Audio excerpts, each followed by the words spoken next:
Fala galera, a gente tá de volta com mais um Top Mais do Futebolês, né? Trazendo sempre listas aleatórias do futebol nordestino. E agora a gente vai lembrar de jogadores nordestinos que defenderam seleções, mas não a brasileira, seleções estrangeiras pelo mundo.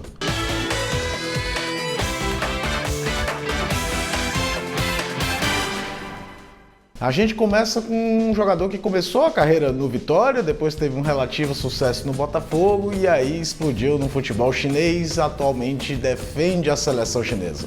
Trata-se do maranhense Elkson, que foi naturalizado na temporada passada chinesa. A China tem todo um plano de naturalização, também naturalizou o Ricardo Goulart, enfim.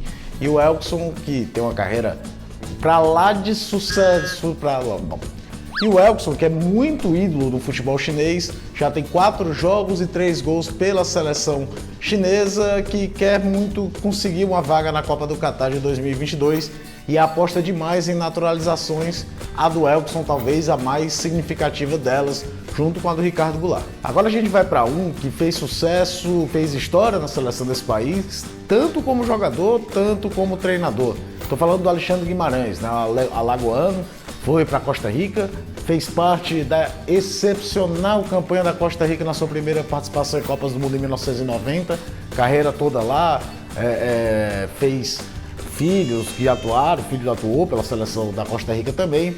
O Alexandre Guimarães também foi técnico da Costa Rica em Copa do Mundo, é de fato uma das grandes figuras do futebol daquele país, então não podia deixar de entrar nessa lista.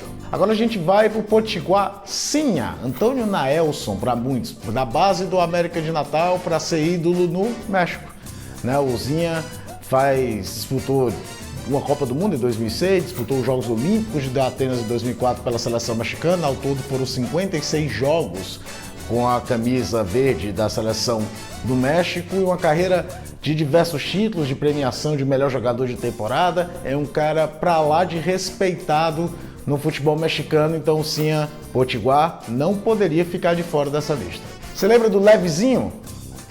Lee Edson, né, rapaz? Lee Edson é um dos poucos jogadores que podem bater no peito que jogaram com sucesso em Flamengo e Corinthians, né? Mas foi em Portugal que o atacante baiano, que também tem algum sucesso no Coritiba, antes de estourar no Flamengo e no Corinthians, virou ídolo marcante, né? Atuando no Sporting. Depois até seria campeão português pelo Porto, como reserva, já não era um jogador visto como protagonista, mas fez muita história na seleção de Portugal, que durante um determinado momento procurava desesperadamente um atacante que pudesse ajudar o Cristiano Ronaldo, e nessa procura naturalizou o Lee Edson em 2009 e ele disputou a Copa de 2010, até enfrentou a seleção brasileira daquele Mundial. Os números do Lee Edson na seleção portuguesa nem são tão importantes assim, são 15 jogos, 4 gols apenas, mas suficiente para a gente lembrar dele muito por conta do sucesso que ele teve em Portugal. Ele é polêmico, chegou a ser convocado na seleção brasileira pelo Filipão, mas só por um amistoso, nas vésperas da Copa de 2014,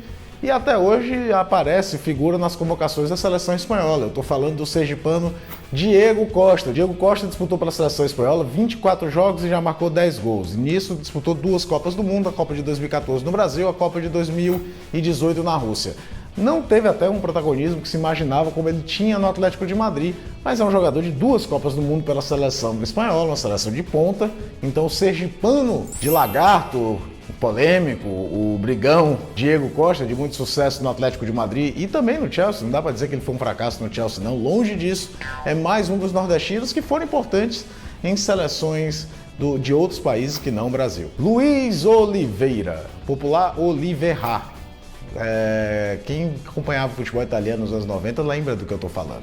Oliveira foi jogador que saiu do Maranhão para jogar na Bélgica, jogar no Anderlecht, se naturalizou belga, atuou muitas vezes pela seleção belga, disputou apenas só uma Copa do Mundo, só em 98, quando era jogador da Fiorentina na Itália, atuava com Edmundo, com Batistuta, com Rui Costa, aquele timaço que a Fiorentina tinha no final dos anos 90, foi muito ídolo do Cagliari também da Itália.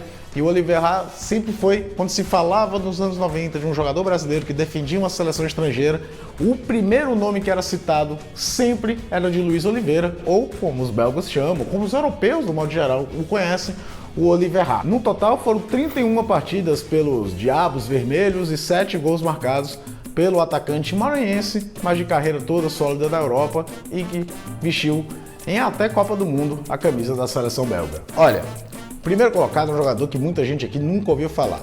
É bem aquela coisa do alternativo, de mostrar como o futebol conta histórias curiosas e causos que muitas pessoas não conhecem, histórias que deveriam conhecer. Estou falando de Francileudo dos Santos.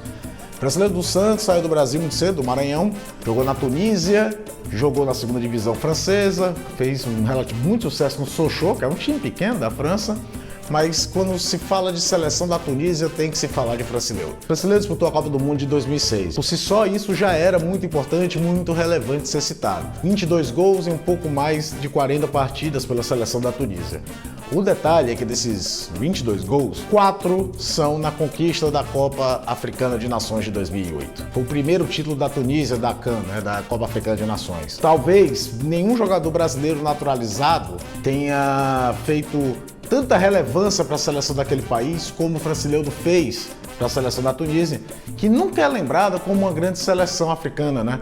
A gente normalmente lembra de Camarões, lembra de Gana, houve uma época nos anos 90 que a África do Sul era muito citada, hoje em dia se fala muito do Egito por conta do sucesso do Mohamed Salah. A Tunísia sempre fica ali, até porque nunca teve grandes jogadores em grandes clubes da Europa, né? Teve o Trabelsi, lateral que jogou anos no Ajax, mas nunca um grande protagonista. É uma seleção bem alternativa mesmo. E dentro desse contexto, o Francileudo dos Santos foi fundamental para que a Tunísia conseguisse o seu primeiro título da Copa da África, da Copa Africana de Nações. Então a gente fecha esse top mais lembrando do Francileudo dos Santos como provavelmente o nordestino de maior sucesso em uma seleção estrangeira. Fica ligado aqui no canal do Futebolês, porque o tempo todo a gente vem criando listas aleatórias sobre futebol nordestino, contando história, fazendo comentários, enfim, a gente está aqui sempre produzindo um material bem bacana para vocês.